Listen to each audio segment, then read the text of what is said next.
Anileda, el conjuro del bardo. M.L. Inver.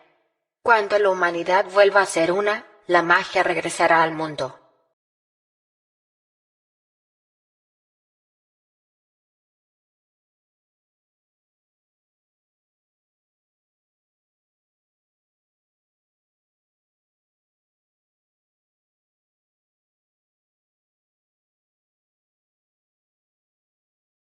Más en mi ser.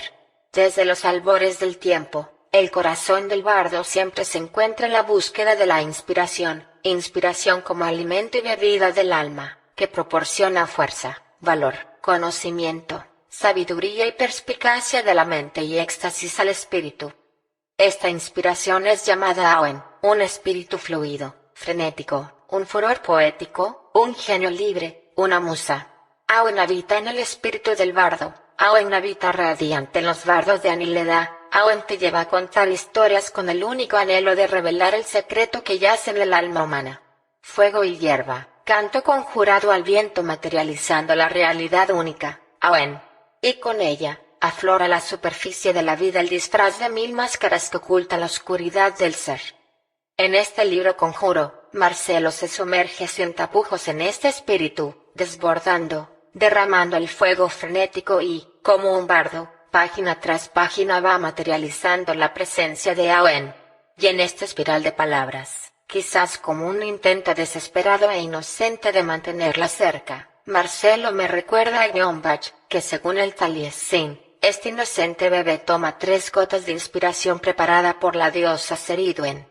Gracias a estas gotas mágicas, se le conceden 3 dones: la poesía, la profecía y el cambio de forma. Los bardos de Anileda son el resultado de estas 3 gotas que llevan, en última instancia, al irremediable despertar del ser, un fin anunciado de la dualidad. La puerta ya fue abierta, los conjuros ya fueron pronunciados. ¿Estás dispuesto a entrar? Una advertencia hay aquí: el círculo sigue intacto, los bardos han despertado, sus canciones a la tierra esparcirán. Bienvenida, Awen, eres raíz y rama, eres diente y garra, eres piel desnuda y plumas. Oh, Awen, cielo y mar, despierta el corazón de quien te lee.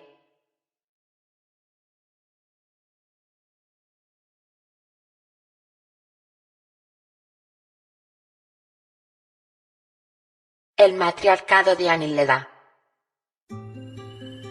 Desde su más remoto origen, la humanidad ha convivido con todo tipo de criaturas increíbles. Las civilizaciones que tomaron el camino interno y se desarrollaron en armonía con la naturaleza, coexistieron con estos asombrosos seres y, al alcanzar su punto más alto, lejos de extinguirse, se transformaron en reinos mágicos e imperecederos. En cambio, en aquellas civilizaciones que eligieron la vía externa, las criaturas mágicas pronto tuvieron que esconderse entre las sombras y los sueños, esperando el momento en que la humanidad de turno ya no tuviera más por rasgar en la superficie y entonces desapareciera por su propio peso, completara su ciclo y diera paso a una nueva civilización, asistida por seres de luz de distintas dimensiones. Hace pocos años la humanidad logró evitar una terrible catástrofe y su historia fue reescrita gracias a aquellos que a último momento lograron despertar.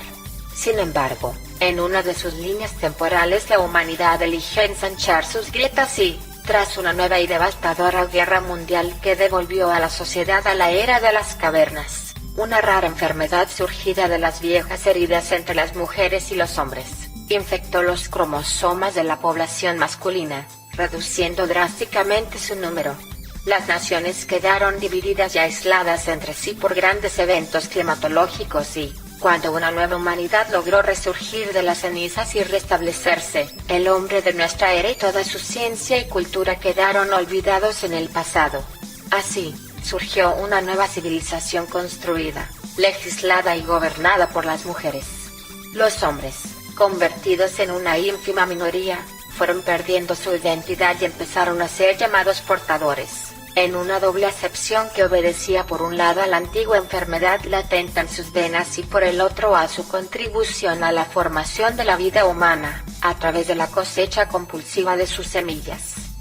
En dicho contexto, dentro de los límites de un pueblo llamado Villa Adelina, ubicado cerca de la ribera del ancho río que, al llegar a Buenos Aires, los conquistadores españoles confundieron con el mar y lo llamaron Mar Dulce y mucho más adelante Río de la Plata, ha existido de forma paralela e invisible y desde tiempos inmemoriales, una ciudad etérica conocida como el Reino Luminoso o Matriarcado de Anileda, que un día decidió hacerse visible para salvar a los últimos varones y ayudar a las mujeres a construir una nueva sociedad basada en el amor a la madre y el respeto a la naturaleza. Las nuevas mujeres aceptaron inicialmente la ayuda, pero sus viejas heridas no habían terminado de sanar y, cuando los hombres comenzaron lentamente a crecer en número, el recelo de algunos colectivos misándricos, que no veían con buenos ojos que los varones volvieran a empoderarse como en la Edad Antigua, dio origen al surgimiento de regímenes opresores que propiciaron el sometimiento y control de la población masculina.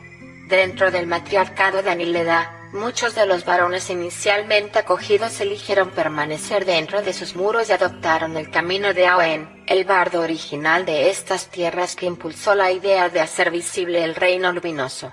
Con el tiempo, formaron la escuela de bardos, se convirtieron en grandes magos y crearon un puente entre la nueva humanidad y las criaturas mágicas que regresaron a nuestro mundo. Asimismo y gracias a los bardos, muchos animales del antiguo linaje de las mascotas abrieron sus canales de comunicación y se transformaron en criaturas parlantes.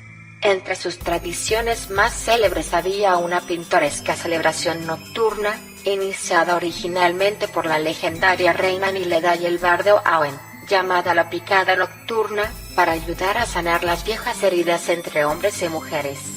Todas las noches, sus habitantes salían a las calles cubriendo sus rostros con bellas máscaras andróginas y, por unas horas, se convertían en la nación de la noche lunar, una amorosa comunidad de almas sin género que celebraba la vida y juntas enfrentaban las amenazas de las malignas criaturas que cada tanto emergían de las profundidades a través de las grietas.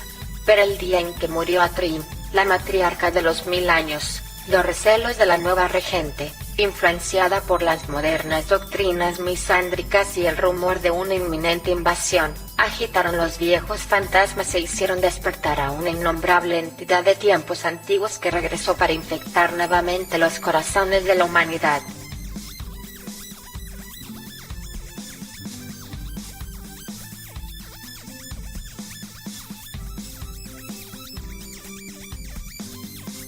Capítulo 1. La mensajera del reino del olvido.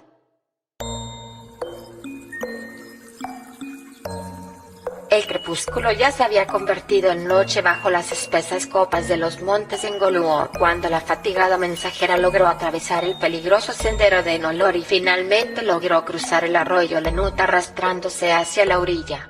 Sus ojos se abrieron asombrados al contemplar por primera vez el legendario bosque de eucaliptus, la imponente frontera natural del reino de Anileda cuyos árboles custodiaban, cual celosos cíclopes, las afueras del largo muro del este. El camino a través del denso bosque estaba protegido por invisibles criaturas y sutiles encantamientos, pero la gema aniledense que colgaba sobre su pecho la guiaba a través de las penumbras y la protegía de las artes de los bardos que podían alejarla del camino.